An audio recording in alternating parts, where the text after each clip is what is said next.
welcome to the fifth, I believe, episode of Theorycraft. My name is Anders, and I want to start off apologizing for, first of all, this episode being incredibly late, and also for all the stuff that's in the background. Those aren't my shoes, but we're redoing everything here in the household.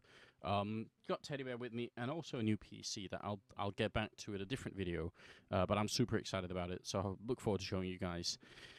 But today we're going to be looking at Inferno and some fun and potentially useful tricks that I'd like to show you guys here. So just a quick summary of why Inferno is a slightly different map from actually from every other map in my opinion. And it has to do with this chokehold over at the B bomb site. There is essentially only this one entrance into B. You could count the CT spawn way in if you wanted to. I mean, I will sometimes, because we do see people doing splits through CT spawn, but generally speaking, there's just one way into B, unless you're going to be committing a lot of resources, and there's a high chance of failure if you try and do it. So anyway, this one choke means a lot of the map revolves around who controls this and how many grenades they have to expend controlling it. And also, if you control it, you have probably a lot of information about what's happening, depending on whether you're doing it aggressively or passively. So much goes into this one area that actually the rest of the map, I mean, really, this is like the center of the map and not middle here. That point outside of B or into B is really what determines everything. So I wanted to come up with a slightly different way of maybe preventing the CTs from getting the control. It has some pretty big risks involved, but I'll show you anyway because I think it's fun. And it starts in the B bomb site. Now, first of all, we're on 120 tick server, just so you guys know, because there were a couple of people pointing out that it does make a pretty big difference if it's 64 or 120 tick, depending on the jumps. We're not using the jump script this time around, just because I'm having an internal and also generally a conversation about the jump script right now. I'm trying to figure out if there's a better way for us to sort of play the game in the future without it, or maybe incorporate it into the game, or whatever. Anyway, you line yourself up in this corner, and you look up at this tiny cloud, and then look at the wire below, and then you just sort of quickly step and jump. Shouldn't be too high, because the problem is there's a skybug right up here, but this smoke is going to land, and that one goes a little bit further back than I wanted it, but it's not really important. Follow-up is a Molotov that's thrown that sort of sets fire to the front here, so anyone coming through the smoke is going to be essentially running from the smoke right into the fire, right? And hopefully that will deter them from hanging around too much at top banana. That's the point anyway. And maybe it'll work, maybe it won't. But the idea is that if you're in a CT side and you've never seen this before and you're turning the corner here and there's a smoke all of a sudden, you might be wondering what the hell is going on. And if you run through and see that there's a Molotov there as well, maybe it's going to be too much to handle, essentially. And then the banana and top banana area is in control of the terrorist team, and they can do all kinds of fun things. Theoretically, maybe a good idea, but the big downside is that if the CT's never really intended to take top banana control, if all they want to do is hang around back here and be dicks about it and just put out smokes instead, which is a very common strategy, then what will happen instead is you have essentially just given them 5-7 seconds or something where they don't have to put up a smoke, so you've just, bought them a lot of time and wasted a lot of your own time. So you need to know what kind of team you're playing. You need to have done the research to figure out what kind of team they are and whether or not they will, want to take this control, or if you have a strategy that involves very specifically around them not having that control, then maybe this is a way to do it. I've talked this over actually a lot with a variety of different pro players, and some seem to think it was a pretty good idea. Some seem to think that it was too risky or there were too many counters to it. Either way, I love to see you guys talk about it, and this is part of the reason for the show anyway, is just have people have a conversation about things that maybe otherwise wouldn't be brought up. So that's it. That's the idea. Very simple, very basic, and maybe it'll get used one day. Either way, now it's out there. So going back to something that's a little bit more lighthearted, suppose you spawn right here and you have an AWP, you want to run out of spawn quickly, then the timing for this wallbang is actually pretty good. If you just run to the bridge and line yourself up so that this arc here intersects with the top of the light pole back there, and you just aim up and shoot at this white stuff that's a little bit higher up there, you're going to hit a shot that essentially goes right through the apartments, and you can see it lands right around here, which is sort of roughly a headshot if you go through. So that's pretty fun. Even if you are running down, hocking the wall here, they're going to get tagged by this shot. and the timing is pretty damn good. I actually tested it out a couple of times, and it's roughly at the time that they turn the corner that you're going to be on the bridge. So definitely try that out. I don't think this has any competitive value, but it'll be fun to see someone doing it anyway. So, test it out, guys, and show me whether it works or whether it doesn't work. Next thing is something that is not at all brand new, but for some reason has been forgotten. So I'll just bring this up again. It's the fact that you can stand on top of the door frame here, and if you put down a smoke underneath, which I don't think I've seen anyone do, you can essentially stay crouched, and you'll be really hard to spot coming from the middle, but you can quite easily see people, and maybe you will shoot some of them if you're good at what you're doing. Competitive use, probably not. Again, a lot of risk involved, a lot of weirdness. You can easily get boosted up by a teammate. I tried to make the jump over. I wanted to believe, maybe someone who has like better K-set skills than I, like Boxer or someone can do it. Boxer, Launders, right? Launders, I think. Maybe he could do it and make the jump here. Like I wanted to believe that you could like gain speed by having this and then sort of like bunny jumping on over, but I suck at it and I couldn't make it work. So I need a friend to boost me. And, yeah, maybe you could do that in matchmaking and upset somebody, which is also, has a value on its own, right, guys? Now, moving on back to the B-bomb side, actually, just to clear up something over here that I think has actually become kind of an underutilized thing. I'm not sure why, but this bomb site seems to be defended mainly when people just put down the smokes like we were talking about, and eventually someone from the terrorist team runs through and you shoot them, or they run out of time and you have a Molotov as well, and they just can't even get in and they end up going to A instead. So, very often when this bomb site does fall, it seems like the CT side has a very limited plan for what to do. And I wanted to come up with something in that context too. So, what I want is to have a good position that's going to help you to do, or at least to initiate a retake on this bomb site. So let's say you're holding coils and someone puts up a smoke here, which is very common, thrown from outside, and now your coils position is kind of ruined, so you are going to fall back into flowers instead. If you have a teammate here, we've got bot OP with us this time around, then OP could help you get up here, just, boost up on his face, and then boost up on the pillar you can stand on, and now you're actually sort of looking over the smoke into the bomb site, right? You can see a lot about what's going on here. If the smoke is further back, it's actually even better for you. But either way, you can see a lot of what's going on inside this bomb site. The problem is obviously that you need to do this outside while the terrorists inside are putting down the bomb, essentially, right? So as they're putting down the bomb, you're doing this boost on the other side while the smoke is still up, because otherwise they will get into positions, back here, and they won't move out, right? So you can't get any shots on them.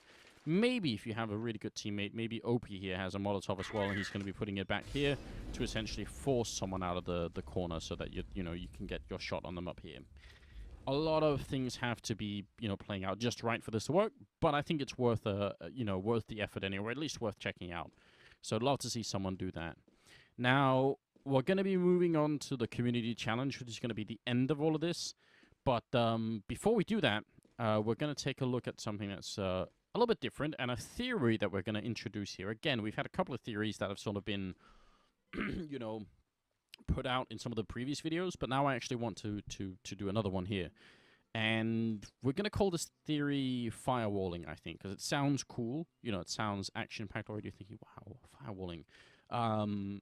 But we have to come up with the term, essentially. So I really wish I could claim sole credit for this, but I can't. I have to share some of the fame here with Sean Gares from Cloud9, of all people. I actually had this idea in mind, and then I did some research on it. I talked to their various people, and it turned out that Sean had already been doing this. So I can't really steal this idea on my own. But the idea is, on a very basic level, to use smokes to cancel out, use Molotovs to cancel out smokes on the map. If a smoke bounces, and this is how I've chosen to word the idea, if a smoke bounces a number of times on the ground before it hits its target destination, then a Molotov that's put up at an earlier spot in the bounce will cancel the smoke. As you guys obviously know, that smoke is no longer going to end up over here because it got firewalled off earlier. So maybe it's a stupid phrase or a stupid term for it, but that's what I've come up with anyway. So just to show you an example that might be helpful, you guys probably know the smoke that's thrown from CT spawn. There's 100 different versions of it, so I'll just actually not even show you any of them. The whole point is that they, generally speaking, bounce off the wall and then bounce back down again here, or bounce off the rooftop here. and they end up falling down there. It is actually possible to throw one that doesn't touch the rooftops, but I've tried to do some research, and almost everyone throws the one that bounces off here. So to stop that from happening, because you can do that from T-spawn, which I think is really funny, just aim right here. Again, no jump script involved. Aim a little bit higher up, and then roughly when your crosshair is at this, you're going to be... Well, that was obviously a failure. Right, so I aimed a little bit too much into the building. Anyway, as you do that, you should be able to hit it just enough so that the fire covers it here, right? So when once it goes down, it's going to be cancelled, right? So as you can tell, this is definitely not foolproof, and you have to play around with it a fair bit. You can actually get it so that it's really, really good, so that it actually goes off in the air and sort of, you know, wraps around. I think that one's a little bit too far, but you guys get the idea. This is actually a theory that we will be revisiting quite a bit. Yeah, there we go. You can do it better than that, right? So anyway, it's a theory that we'll be revisiting quite a lot in the future on different maps. I've already come up with a bunch of different maps where you can use this on. So feel free to send me your suggestions, but I've really played around with it on Mirage and other maps too. So yeah, cancel smokes. Obviously, the whole point is if you do this and then set up with your AWP down here, and someone else is coming up to AWP from car and thinking, well, they're smoked off, so they're not going to be down here anyway, right? I'm gonna be looking like this. Then maybe they will be surprised. Maybe they'll see the smoke midair. But you know, if you've never seen this before, it could be a little bit tricky. And also, it's a concept that can be, like I said, exported onto other maps as well. So firewalling, yeah, why not? So now we're going to get on to the community challenge, which I think is going to be really funny this week. I look forward to seeing these videos all over the place. You guys tweet at me and tell me if you've made it work, and you know, put it on your own YouTubes and show me, and it'll be really interesting.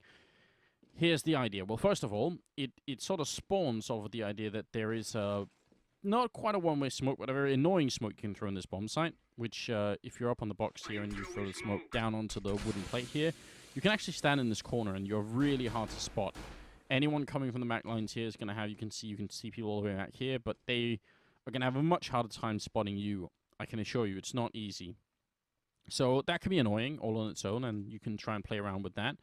But what's really cool is that you yourself can actually stand on this wooden plate back here, which is not even that difficult. I don't know why I'm being so careful about this, but you can kind of easily stand back here. You can even make the jump up from the ground up onto this plate, but I'm really bad at it, so I won't even attempt it. I'll make a fool of myself. Once you're here, you can put down the smoke really easily again, and now you're standing inside of it, and no one from the outside can see you. They can't see your feet. They can't really see anything. So the point is, if you're in there, no one is going to obviously be shooting there. That doesn't make sense. If anything, they'll think maybe you're on top of the stacks and they'll try and shoot through here.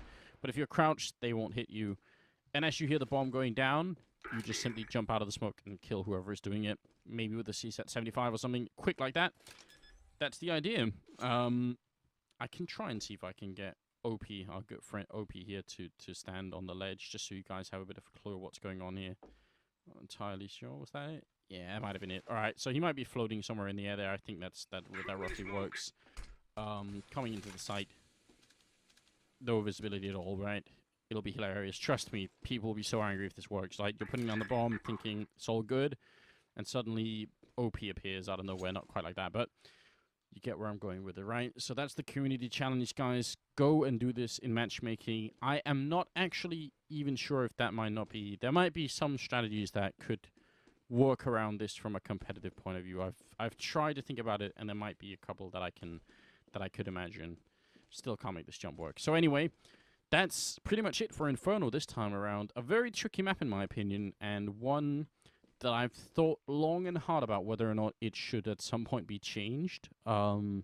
Maybe this one entrance in here is too little. Maybe someone...